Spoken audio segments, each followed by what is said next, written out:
turagushimiye mwami Imana y'agakiza kacu,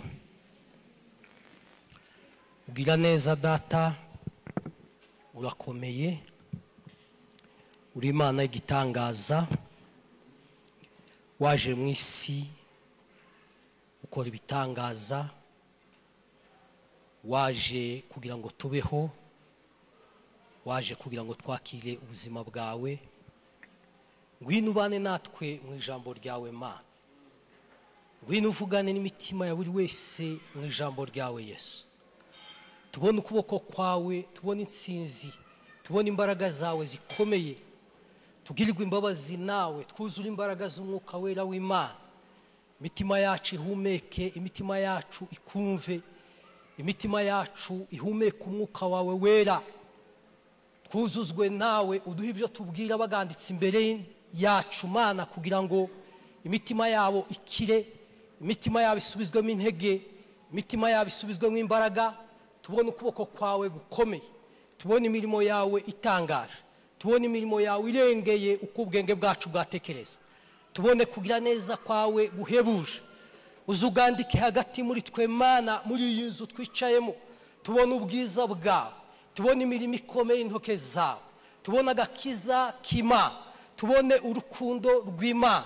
Duhemburwe nawe mu ijambo ryawe, wigaragaze kuko uri Imana yabe, mu izina rya Yesu Kristo. Iyo tukwambaje urumva, wumva kuruta uko tuvuga, kuko uba mu mitima yacu. Iyo dutekereje urabyumva ukabikora, wa Mana y'agakiza. Ngwino uganire natwe muri aka kanya, tubone izina ryawe rikora ibikomeye, impumuro yawe tuyumve, imitima yacu yakira ubwenge bwawe. Mu izina ry'Uwiteka Imana y'agakiza, ni wowe gusa twizeye, ni wowe gusa twiringiye, ni wowe gusa ugomba guhagarara aha ukavuga, ni wowe gusa wa Mana ya Isiraheli, tukaba igikoresho cyawe, tukavugishwa nawe, tukaganirizwa nawe, tukaba restore muri wowe, kuko ni wowe gakiza kacu. Tugahumeka umwuka wawe, tukabaho mu buzima bwo muri Kristo. Reka ijambo ryawe ribe mu mitima yacu, rigwize imbaraga, rigwize ubwenge, rigwize ubumenyi, rigwize gukiranuka, rigwize imbaraga z'Imana. Yesu turasenze kandi twizeye izina ryawe rizima, rikwiye, rikomeye kandi rikiranuka muri byose. Ngwino ukomeze ugaragare, dukomeze tukubone mu mbaraga z'umwuka wera. Ni mu izina rizima rikomeye ry'Umwami Kristo umucunguzi mwiza dusenze, amen. Haleluya, Amen. turashima Imana kandi nubwo twari twisimbutse yaduhaye umunezero uyu munsi. Bénissons Dieu qui nous a donné la joie. Uyu munsi twanezerewe, Nous avons été dans la joie. byahereye mu kuramya. Ça a commencé dans l'adoration et louange. Ngiye mu miterere yanje, Dans mes habitudes, kenshi tubipfa n'umudamu kugira ngo tujye gusenga kare. moi je vais toujours venir à temps à l'église.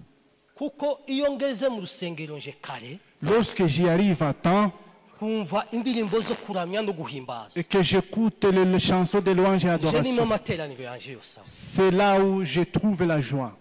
Iyo ntangiye numva indirimbo zo kuramya no guhimbaza, Lorsque je n'ai pas écouté les chansons de louange et adoration et écouté la parole, ahasigaye nje ntashe nta deni mba numva afite. et je peux rentrer sans aucun Ariko problème. iyo nje indirimbo zo kuramya zarangiye, Lorsque je vis après la louange et nza numva adoration, muri nje nsa n'utasenze, je sens un vide au-dedans de moi. nkaba ngahura n'ijambo wenda rifite imbaraga rikaba nyine À moins que je rencontre une parole puissante. nibyo ntaha. C'est ce qui m'aide.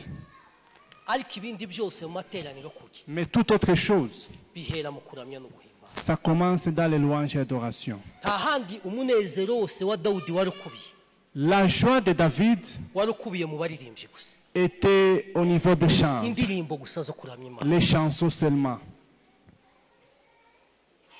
Mwumvishe Dawudi hari umusozi yigeze aje mu butayu, Est-ce qu'il est allé prier sur une montagne? mwumva amatayo yaba Eliya, mwumvishe ubutayu bwa Dawudi. Est-ce que vous avez écouté là où David était allé prier? Ariko birizi ivuga gusa ngo Dawudi yegereje abaririmbyi, Mais David s'est approché des chants. bararirimba aracuranga gusa. Il a joué à la mélodie et puis ils ont chanté.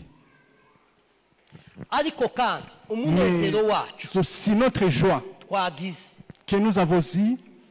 twawutangiye kare. Nous avons commencé le matin. Si n'indirimbo zo kuramya gusa, Ce n'est pas seulement les chansons de louange, ahubwo indirimbo zo kuramya nazo mais les chansons de louange hari aho zivoma umunezero tirent aussi la joie quelque part. zikawuzanira abateranye. Et puis il amène ça Ni mu masengesho à ndaha l'assemblée. C'est dans la prière. mushobora kudasenga, Vous pouvez ne pas prier, harimo umwe wanyu wasenze Imana mais ikabona. si l'un de vous a prié, harimo umwe wasenze mu materaniro Imana si ikabona. quelqu'un a prié, ikabizana byose muri kaka. Dieu amène cela dans cette chanson. Imana ishimwe yatunejeje. Amen.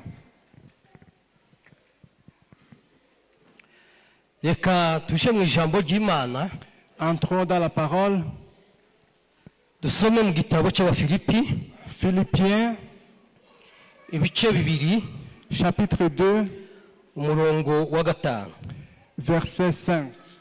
haravuga ngo mugire wa mutima wari muri Kristo Yesu, uwo nubwo yabanje kugira kamero k'Imana, ntiyatekereje yuko guhana n'Imana ari ikintu cyo kugundirwa, ahubwo yisiga ubusa, ajyana akamero k'umugaragu w'imbata, agira ishusho y'umuntu. Kandi amaze kuboneka afite ishusho y'umuntu, yicisha bugufi, araganduka, ntiyanga no gupfa, ndetse urupfu rwo ku musaraba. Nicyo cyatumye Imana imushira hejuru cyane, ikamuha izina risumba ayandi mazina yose, kugira ngo amavi yose, vuga ngo amavi yose, Tout genou, kugira ngo amavi yose apfukame mu izina rya Yesu, ari ay'ibyo mu ijuru, ari ay'ibyo mu isi, cyangwa ay'ibyo munsi y'isi.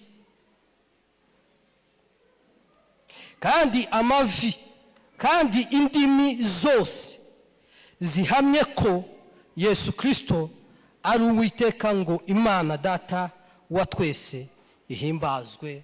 Amen. Amen. Hallelujah. Amen. Kini gitabo cy'Abafilipi, Ça, c'est le livre des Philippiens dusomyemo iri jambo, où nous avons tiré cette parole. turavuga ijambo ry'Imana rivuga ngo Nous allons dire la parole de Dieu qui dit ceci: guca bugufi. l'humilité. Guca bugufi. S'humilier ou l'humilité. Guca bugufi bibyara iki? Que produise l'humilité? Guca bugufi bibyara iki? Que produise l'humilité? Umuntu utari mu mwuka w'Imana, Celui qui n'a pas le Saint-Esprit, ntashobora guca bugufi ngo il ne peut bikunde. pas s'humilier. Ntashobora guca bugufi ngo bikunde. Il ne peut pas s'humilier. Kuko guca bugufi Parce que l'humilité biri muri kamere y'Imana. est dans la nature divine. Guca bugufi L'humilité biri mu miterere y'Imana. est dans la nature de Dieu. Umuntu wese uca bugufi mu mutima we Toute personne qui s'humilie, aba ari mu mwuka w'Imana. il a le Saint-Esprit. Ntawabigerageza ngo abishobore Personne ne peut le faire atari mu mwuka w'Imana. lorsqu'il n'a pas le Saint-Esprit. Umwuka w'Imana Le Saint-Esprit, utera umuntu guca bugufi. c'est celui qui nous rend humbles. Haleluya. Amen. Umuntu wese uzabona aciye bugufi Toute personne humble, azaba ari mu mwuka w'Imana. il aura le Saint-Esprit en lui. Uretse uwabyikora, À part celui qui peut faire semblant de uretse le faire, uwabihimba à akabyikora, part celui qui peut les fabriquer, ariko guca bugufi bivuye mu ndiba y'umutima l'humilité qui vient au fond du cœur, ni ibiva ku mwuka w'Imana. cela vient de la présence du Saint-Esprit. Turavuga guca bugufi. Nous allons parler sur l'humilité. Guca bugufi kwananiye abantu benshi. L'humilité est difficile à beaucoup de Guca gens. bugufi kwananiye abakomeye. Cela est difficile à beaucoup de gens. Guca bugufi ni ikizame C'est un examen cyananiye abantu benshi, qui est difficile à beaucoup de gens. cyatsinze abantu benshi. Donc beaucoup de gens ont échoué. Haleluya. Amen. Turavuga guca bugufi. Nous allons parler sur l'humilité. Pawulo yandikira Abafilipi Paul écrit aux Philippiens, arababwira ngo ndashima Imana yaje. Il a dit, j'ai béni Dieu. Ngo ku bwanyu igihe cyose mbibutse. Lorsque je me souviens de vous, ngo kuko n'ibyo mwakoze, parce que ce que vous avez fait binkora ku mutima, a touché mon cœur. ngo mwabanye nanje, Vous avez vécu avec moi ngo turwanije ubutumwa bwiza, lorsqu'on combattait pour la bonne nouvelle. ngo kuva butangiye, Depuis que ça a commencé ngo kugera uyu munsi. jusqu'à présent. Aravuga ngo ndabizi Il neza, a dit, je connais bien, ngo ndashidikanya, sans doute, ngo kuko ngo imirimo myiza parce que les bonnes œuvres iri muri mwe qui est en vous, bizaba kontinuwe. Isaac connaissant. Haleluya. Amen. Imirimo myiza Imana Les yabashizemo bonnes œuvres que Dieu a placées en vous bizakomeza ngo kugeza kugaruka kwa Yesu pour Kristo. continuer jusqu'à l'avènement de Christ. Ngo kubera mwatangizanyije naje Parce que vous avez commencé avec moi mu bibazo, dans les problèmes, mu bikomeye, dans les moments difficiles, mu ntambara, dans les guerres. ariko ntimwanda. Mais vous n'êtes pas tombé. Icyo rero mbabwira, Ce que je vais vous dire, ndababwira ngo mukomeze urukundo rwanyu, gardez votre amour, ngo mukomeze ubumwe bwanyu. gardez votre unité. Arababwira ngo ntimutekereze na gato Ne pensez pas ngo kuko ibyo nahuye nabyo nkaja mu nzu y'imbohe que ce que j'ai raconté, je suis ngo allé dans la byabereye maison, ubutumwa bwiza inkomyi, que cela devienne obstacle pour la bonne ngo nouvelle. ntabwo ari byo, Loin de là. ngo ahubwo ngo byabuteje imbere. Par contre, cela a ngo fait kubera évoluer. uburyo mbabwira Et pourquoi je vous dis, ngo abasirikare bose barinda Kayisariya tous les militaires qui gardaient César ngo bamaze kumenya neza yuko naboshwe ku bwa Yesu Kristo, savent bien que je suis emprisonné à cause de Christ. ngo n'abandi bantu bose Et beaucoup d'autres ngo bamenye ko ari ku bwa Yesu Kristo naboshwe. ont connu que je suis emprisonné à cause de Christ. Aravuga ngo kubw'imbohe zanje À cause de ma ngo prison. byatinyuye bene data benshi Cela a rendu libre beaucoup de ngo gens. babasha gushyira amanga bavuga ubutumwa bwiza. Ils ont eu la liberté de parler la bonne bona baba barabuvuze mu buryo butari bwo, Ceux qui l'avaient mal parlé bona babuvuze mu buryo bw'ukuri, et ceux qui ont bien parlé. ngo ariko ikimaze ngo nuko Kristo Mais ce qui est utile, bagomba gusa kwamamaza. c'est que Christ doit continuer Haleluya. à propager et proclamer. Icyangombwa Ce qui est nuko important, Kristo agomba kwamamaza. Christ doit être proclamé. Abavuga ubutumwa mu buryo butari bwo, Et ceux qui le disent en vérité, abaririmba mu buryo butari bwo, ceux qui chantent en vérité, abasenga mu buryo butari bwo, ceux qui prient non pas conforme, abakorera Imana mu buryo butari bwo, ceux qui ne servent pas Dieu utilement, nta kabuza peu importe, Imana ko yishima. Dieu va être proclamé.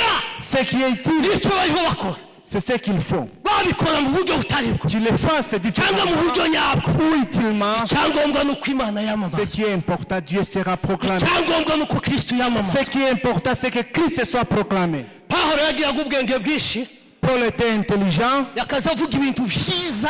Il disait les Iyo umuntu bonnes abisomye choses. uzumva umutima wawe ugiye. Lorsque vous les lisez, vous sentez la joie de Arababwira Dieu. ngo ntabwo babikoze ku bw'ishyari, C'est là aussi l'on ngo fait bazana amacakubiri mu bantu, par la jalousie. bavuga ngo aba ni abuyu, aba ni C'est abuyu. mal la division. ngo mubareke, icyangombwa ni uko ari Kristo gusa bariho bavuga Ce qui est babivuge. important, c'est que Christ soit proclamé. Haleluya. Alléluia. ngo ni icyo ngicyo rero ububohe bwanje, C'est pourquoi je suis kuba en muri prison. prizo kwanje C'est pourquoi je suis en prison. ntibyatumye Cela n'a pas empêché ubutumwa bukingirana, la bonne nouvelle. ntibyatumye Cela n'a pas fait ubutumwa butavugwa, un obstacle à la bonne ntibyigeze nouvelle. bibera ubutumwa imbogamizi, Loin de là. ahubwo ngo bwabereye ubutumwa ikiraro, Mais cela a servi kugira ngo d'un point n'abatinyaga pour que ceux qui craignaient, n'ababivugaga bihishe ceux qui se cachaient, babyamamaze bije hanze. puissent aussi proclamer que cela soit répandu. Haleluya. Amen. warangiza arababwira ngo Il a ajouté ceci. ngo mugire wa mutima ngo wari muri Kristo Yesu, Ayez le sentiment qui était en Jésus-Christ. ngo uwo nguwo, Celui-là, ngo nubwo yabanje kugira kamero y'Imana, même s'il a existé en ngo forme de Dieu, ntiyigeze atekereza na gato yuko ari ikintu cyo il n'a kugurukira, pas considéré comme une proie arrachée ngo akigumane. pour rester avec. Yesu Kristo Jésus-Christ ntabwo yaje gushaka icyubahiro, n'était pas venu chercher l'honneur. Yesu Kristo Jésus-Christ ntabyo yaje gushaka bindi, n'est pas venu chercher autre chose. icyubahiro yari afite mu ijuru L'honneur et la gloire cyari qu'il avait kirenze kwemera, étaient supérieurs. ariko icyo ngo arakiyambura, Il a laissé ça. yambura ubumana bwe, Il a laissé sa divinité. ngo yambara kamero y'umwana w'umugaragu Il a porté la nature humaine. Il est devenu un homme. Et après il s'est humilié. Ça n'a pas arrêté par là. Il s'est humilié encore. Après avoir, il n'a pas arrêté la mort de la croix. Pour que moi et vous, nous soyons vivants. Pour que ce qu'il y a amené, qu'il le fasse. Dans le livre d'Ésaïe, chapitre 53,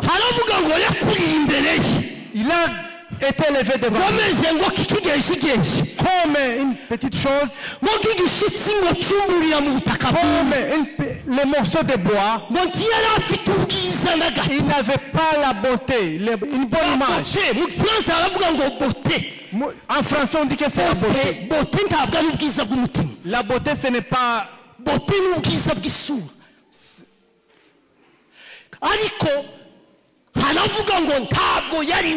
Il n'était pas beau de figure.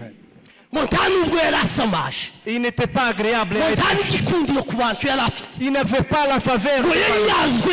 Il était haï par les gens. Tout le monde le méprisait. Il n'était pas aimable. L'image que nous voyons, c'est pour lui. Il n'était pas comme ça.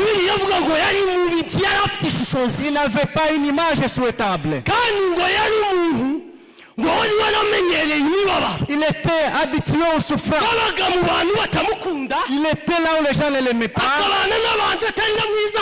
Il n'était pas beau de figure. Les gens qui le méprisaient, qui le méprisaient. Il était habitué aux souffrances. Et il avait les chagrins. Mais il disait, il a porté nos souffrances. Il a porté nos souffrances. Nos souffrances, c'est ce qu'il a porté. C'est ce qu'il a porté. Il a porté nos chagrins. Il a souffert. Mais il s'est humilié. La parole de l'humilité. Il a été persécuté, mais il s'est humilié. Il n'a pas ouvert sa bouche. Il était comme un agneau. Il va être égorgé. Il s'est dit comme ça. Il n'a pas parlé. Il était comme un agneau qui était là où les gens... Il n'a pas parlé. Jésus s'est tu. Il s'est tu. Jésus s'est tu. En voyant la bataille qu'il a faite, c'était une bataille de cette terre. Il n'a pas ouvert la bouche. Il n'a pas parlé comme ça. Il n'a pas parlé comme ça. Il n'a pas répondu aux gens. Il s'est tu.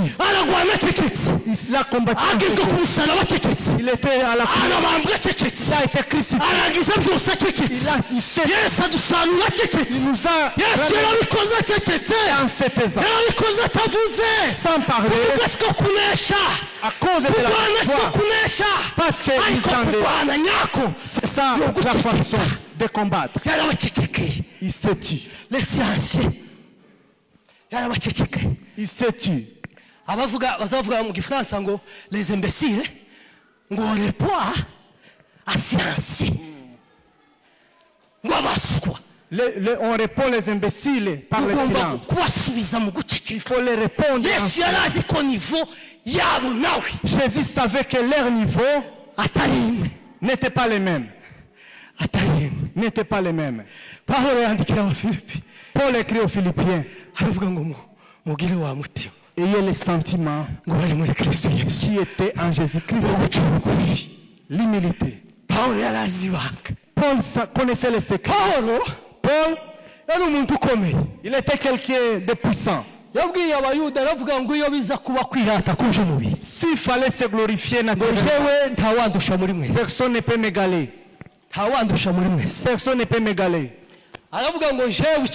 Premièrement, j'étais circoncis au 8e jour par la doctrine juive. aravuga ngo ndi uwo mu bwoko bwa Isiraheli. J'appartiens à l'Israël. aravuga ngo ndi uwo mu rubyaro rwa Benyamini. Je suis de la descendance de Benjamin. aravuga ngo njyewe ndi umuheburayo w'abaheburayo. Moi je suis un hébreu pur. Paul. yari umunyamategeko ukomeye. Il était un homme de droit. yari yarize mu birenge bya Gamaliyeli. Il avait étudié dans yari abizi ntabwo yarinjije. Il a étudié dans les pieds de Gamaliel. yasabaga uruhushya rwo gufunga abantu mu gihugu ashaka akabafunga. Il ne demandait pas l'autorisation d'emprisonner. niyo mpamvu yavuze ngo mu bwoko bwo gukiranukira idini. Pour la justice de la religion. narenganyaga abakristo. J'ai persécuté les akabafunga akabata mu nzuzi. Il les arrêtait, les mettait en prison. yari afite imbaraga mu gihugu. Il était puissant au niveau du ntabwo yari umuntu uri hasi. Il n'était pas moindre.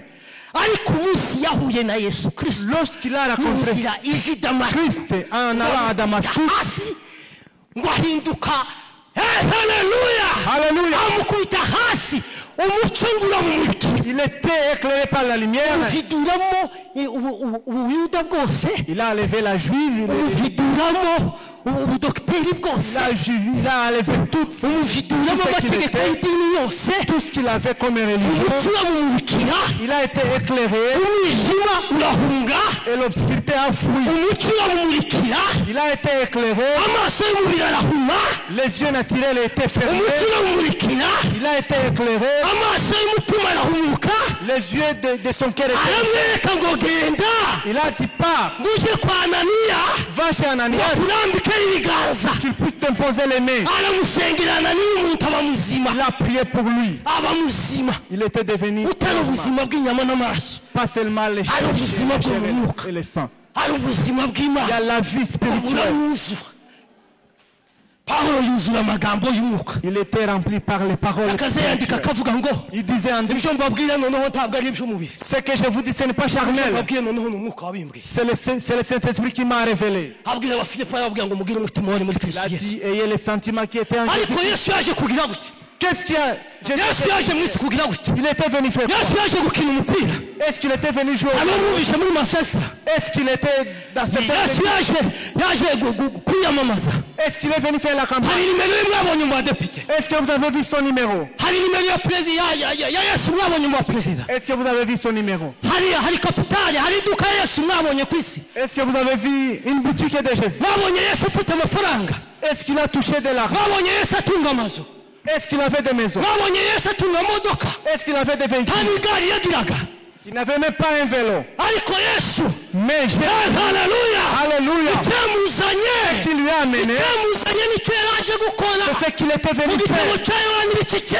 Jean chapitre 9,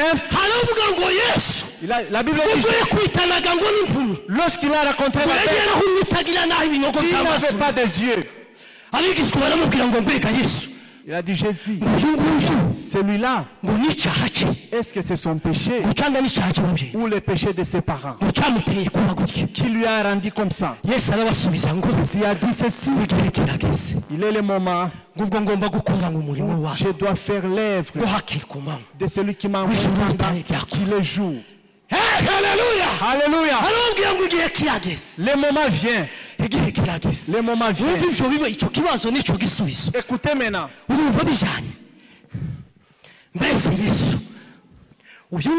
Celui-là, est-ce que c'est son péché qui lui a rendu ainsi? Celui-là, est-ce que c'est le péché de ses parents? Il devait les répondre. Soit c'est pour son péché ou le péché ou il a connu un accident. Jésus n'a pas répondu. Il a dit, le moment vient.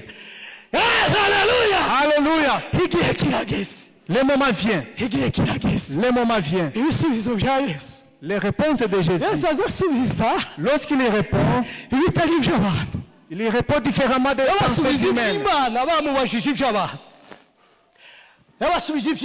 Il a répondu de façon divine pendant qu'ils avaient posé des questions charnelles. Il a dit, mwe muri abantu Vous êtes des humains. urimo kamere y'umuntu Vous avez la nature humaine. ariko njyewe Mais moi, nubwo naciye bugufi même si je me suis ageraho humilié, kuganduka je suis humilié. abasadukayo Les n'abanditsi Sadducéens, les scribes, abanyisiraheli bakambonera les Israéliens m'ont abayuda bakantuka ils m'ont injurié, abayuda bakangira uko ils bashaka m'ont insulté. ariko arababwira ngo ibindimo Qui jewe est en moi, ngo n'iby'imana mba ce sont les choses divines. yarababwira ngo ni umutsima guhamanutse Je uva mu ijuru suis l'épée venue du kugira ciel. ngo uzawujye hose Quiconque en moi bazahabwa ubugingo buhoraho aura la vie éternelle. kandi batazi umutsima wavuye mu Et ijuru ils ne savaient pas l'épée qui était baramubwira venue. mbese yesu we Il a dit Jésus, ni wowe mutsima wavuye mu est-ce ijuru que se c'est vous qui êtes l'épée qui est venue au ciel? arababwira ngo aburahamu sogokuruza wanyu Abraham, votre grand-père, ataravuka atarabaho avant qu'il ne ngo soit, jewe ndiho moi j'étais, jewe ndi perezida moi j'étais yesu présent. ni perezida Jésus est présent. w'itangira ry'isi Il est le commandement yesu du ni monde. perezida Il est présent. iherekezo ry'isi Il est la fête du niyo monde. mpamvu yesu yabwiye mose C'est pourquoi il a dit, aramubwira ngo ugende ubwire abanyisirayeli va dire aux ngo ndiwe Israéliens, ngo yakuntumyeho je suis yesu ni ndiho Il est, je kandi suis, ariho il est kandi présent azahoraho et il sera. uw'ibihe byose Il est pour uwitangira Il est le commencement. Il est la fin. niyo mpamvu yababwiraga gutyo C'est pourquoi il a dit, bakababwira ngo sokuruza wanyu aburahamu votre grand-parent atari Abraham, yabaho ngo jewe ndi avant qu'il ne soit, baramubwira ngo impossible il disait que c'était ibyo impossible. bintu ntibishoboka Impossible. wowe utarageza imyaka 50 Toi qui n'as même pas 50 ans, uriho gute comment tu étais aburahamu yabayeho ryari avant Abraham? haleluya Amen. arababwira ngo sokuruza wanyu aburahamu Votre grand-parent, umunsi yambonaga lorsqu'il umunsi m'a yambonye lorsqu'il m'a vu,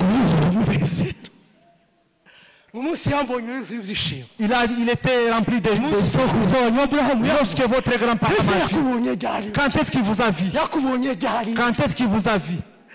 arababwira ngo sokuruza wanyu Il a dit, aburahamu votre grand-parent, ngo ntimwibuke igihe yagendaga ngo gutanga isaka lorsqu'il allait offrir Isaac, bamaze gukora igicaniro après avoir fait amugishije neza l'autel, ku gicaniro après avoir yamuhambiriye fait l'autel, batese ndimuzi ko nase ne savez-vous pas qu'il a dit, kandi ngo akaba nije uhagarika et inkota c'est moi qui l'a vu. ngo ngamubwira ngo aburahamu Et we Abraham, wahindukira urebe regarde, wahindukira arebye lorsqu'il a, ndabona imfizi il a vu les boucs Yishyize neza mu gihe. qui étaient liés dans la bouche, wa wundi wo c'est lorsqu'il m'a vu. wa wundi wacunguye isaka Celui qui a sauvé Isaac, celui qui a sauvé Isaac, jewe yesu kristo c'est moi Jésus-Christ. ngo batora amabuye kumutera Ils ont voulu le lapider. nibyo bisubizo yesu yasubizaga Voici comment Jésus répondait. nibyo bisubizo yesu yasubizaga Voici comment Jésus répondait. nibyo bisubizo yesu yasubizaga twakora ibintu byose bisanzwe Parce que byose bisanzwe toute chose habituelle, byose bisanzwe tugacuruza on peut faire le tugapika commerce, imipira on peut jouer au ballon, tugakina politike on peut faire la tukajya mu politique, gisirikare on peut faire être tukayiga amashuri on peut étudier, tukaba bakomeye ku isi on peut être des grands de ce monde. ariko Mais objectif za yesu kristo l'objectif de Jésus-Christ ntabwo ari ukurya no kunywa n'est pas les manger ni les boire. ntabwo yaje gukora ibiryo Il n'est by'umuntu pas venu manger ni boire. ntabwo yaje gukorera amafaranga Il n'est pas venu ntabwo travailler yaje pour l'argent. gukina imipira Il ku ne isi s'est pas venu jouer au ntabwo ballon. yaje muri kompetisiyo ku isi Il n'est pas venu dans yaravuze ngo igihe kirageze Il a dit le temps arrive. ubwo ngomba gukora imirimo y'uwanduye Faire les œuvres de ko celui qui m'a hakiri ku envoyé. manywa Pendant qu'il est jour, utaribwira pendant qu'il est jour, ijoro ritarafata pendant qu'il est jour, ijoro rimaze gufatira abantu benshi la nuit, ijoro rimaze gufatira abantu benshi cela est arrivé pour beaucoup nta de gens, kintu na kimwe bari bakora sans rien faire, batarakora ikintu na kimwe sans rien faire. abantu bageze mu ijoro Les gens sont arrivés ntacyo dans la nuit bigeze bakora sans rien faire. yesu aravuga ngo reka dukore Jésus a dit, hakiri faisons ku manywa hakibona pendant qu'il est jour. data we hakiri ku manywa Pendant qu'il est jour. hakiri ku manywa pawulo yaravuze ngo Paul a dit, abwira abafilipi en disant aux Philippiens, arababwira ngo ntabwo ngo twakijijwe kubwo kwizera gusa nous n'avons pas été sauvés seulement par la ahubwo ngo foi, twakijijwe no kugira ngo dusangire imibabaro ya yesu mais nous sommes sauvés aussi pour partager les souffrances de ntabwo Christ. byaba kwizera gusa Ce n'est pas seulement pour la ntabwo ari foi, ukurya no kunywa ce gusa n'est pas le manger et le ntabwo ari boire, gucuruza no gukora ce n'est amafaranga pas gusa seulement faire le ntabwo ari commerce, kubaka amafaranga no gukina za ce politiki n'est pas aussi faire la ntabwo ari politique. ibintu bikomeye byo kuri iyi si Non, ahubwo mais tugomba no gutera intambwe nous devons yo aussi kugira ngo avancer dusangire imibabaro na yesu pour partager les souffrances avec dusangire Christ. imibabaro na yesu kristo Partager les souffrances avec Christ. wowe uzi ukorera ifaranga bigacamo Vous travaillez pour wubaka l'argent. inzu bigacamo Vous bâtissez la wakina maison. akabumbu bigacamo Vous jouez au wakina ballon. politike En bigacamo politique, ça va. ibintu byose ugiye biza bicamo uradamaraye Tu es à l'aise. urarya ugahaga Tu es à l'aise.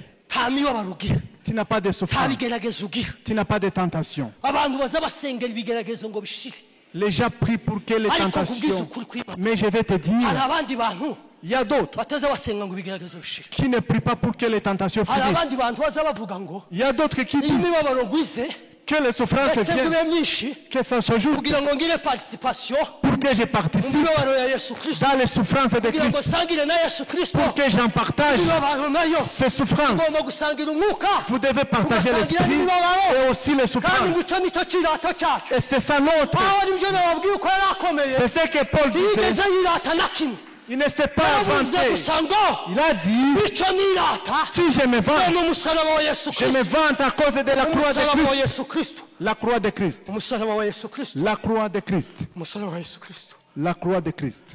urupfu rw'umusaraba ni urupfu rugayitse La mort sur la urupfu croix, rusuzuguritse c'était une mort urupfu méprisable. rw'imbwa Une mort méprisable. aho nakuriye Là où j'étais iyo élevé, umuntu yicaga imbwa lorsqu'on tuait les bajaga chiens, kuyimanika on allait les pendre. niyo usanze aho imbwa yapfiriye Lorsque vous trouvez les chiens, baravuga ngo nimuje kumanika iriya mbwa yapfiriye allez pendre ces imbwa chiens. ntibaze bacukura ngo bayihambe On ne peut pas enterrer les ubwo chiens. baze bayimanika Les chiens, on les pend quelque part. urupfu rwo kumanikwa La mort urupfu d'être rw'umusaraba pendi. ariko pawulo aravuga ngo Mais Paul a dit, sinigeze mbiratira amategeko n'izi je ne me vante pas à aravuga ngo cause des nzabiratira lois, kimwe gusa mais je me ngo ni vante, umusaraba wa Yesu Kristo c'est à cause de la croix. amakuba yanje ku bwa Yesu Kristo C'est à cause de la mort de Christ. Ok. ingoyi zanje nizo nzabira Mes souffrances, inkovu zo ku musozi zanje nakubiswe les cicatrices, izo nzabirata c'est ce qui me ese rend wowe fier. uzabiratanike Toi, tu te vends pourquoi? inzu imodoka Est-ce que c'est pour la maison, pour les véhicules ou pour l'argent?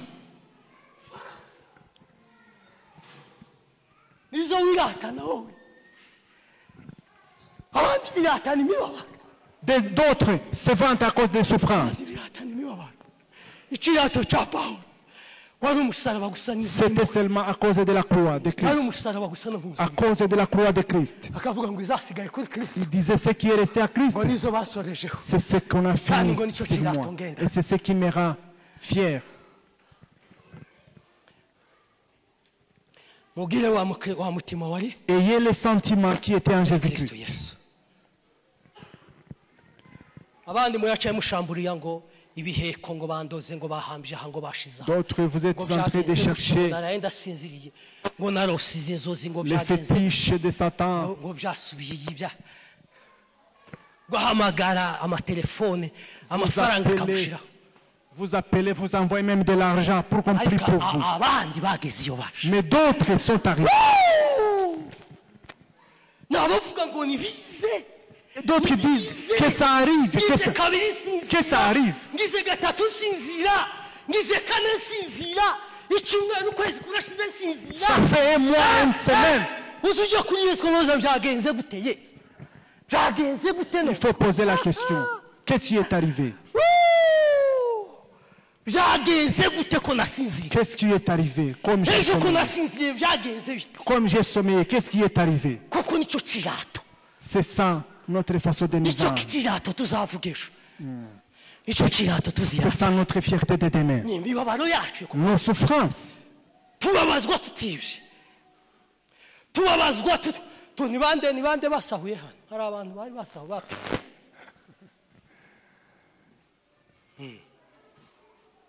ubabazwa utajanye icumuntu Tu souffres même si tu n'as pas volé les biens de quelqu'un. we Peut-être.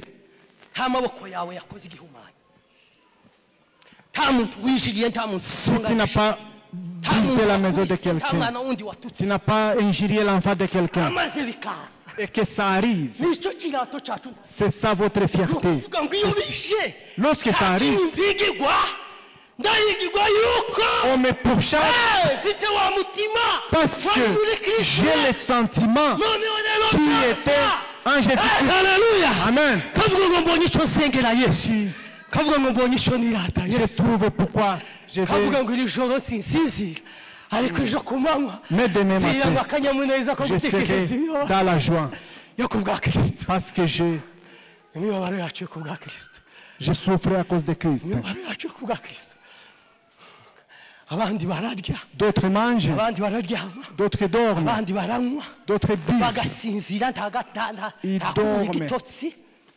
ifaranga yashenganya zikaza Même si tu as de arazamura l'argent etaje sacré, none ejo akazamura vous iyindi bâtissez la maison demain après demain ukamubona un agendera autre. mu modoka atabonana si abo bo kureberaho Ce n'est pas, si abo bo kwigiraho ils ne font pas voir à ces gens-là. Ils ne sont pas des si modèles. abo tugomba gukurikira Ils ne sont pas des modèles. uzuvuga mu byo ukora byose Dites dans tout ce que vous faites, ugutese Yesu Kristo we ibi nabyo Jésus-Christ, birimo est-ce que tu komeze es dansant? komeze Que je continue? birimo papa Oui, je suis. umva Yesu aremeye ngo yego Si Jésus accepte, abandi ntacyo baza bakora batabajije Yesu d'autres ne font rien sans Yesu, demander à ubuzima Christ. bwabo Jésus dans leur vie, niwe direction c'est lui la niwe direction, mapu y'ubuzima bwawe c'est lui notre paix. ariko kwigana mwene se Mais imiter ton ko frère yajyamye utazi uko yabyutse sans connaître ngo comment il a yambaye dormi, siperi, ngo comment yambaye ibitukura ngo yambaye ibyirabura tuzi iyo yabikuye tu ne sais pas où il a trouvé. mungu w'abahorobeye Que Dieu nous pardonne. mani bababarire Que Dieu nous pardonne. uzi ukorera icyawe gitoya Fais ton petit, ariko ubasha kwiratana no mu bandi bantu mais aussi il faut être fier devant les autres. utagira isoni z'ibyawe utunze Sans honte de ce que tu possèdes. utagira isoni y'aho ibyawe wabikuye Sans honte de là où tu as tiré les biens. ubwo ari bikeya data Même si c'est paix, ariko birimo kandi mais urakora tu es. erega ubuzima bufite iherezo La vie a une fin. ubuzima bwacu nubwo igihe gitoya Notre vie a une fin.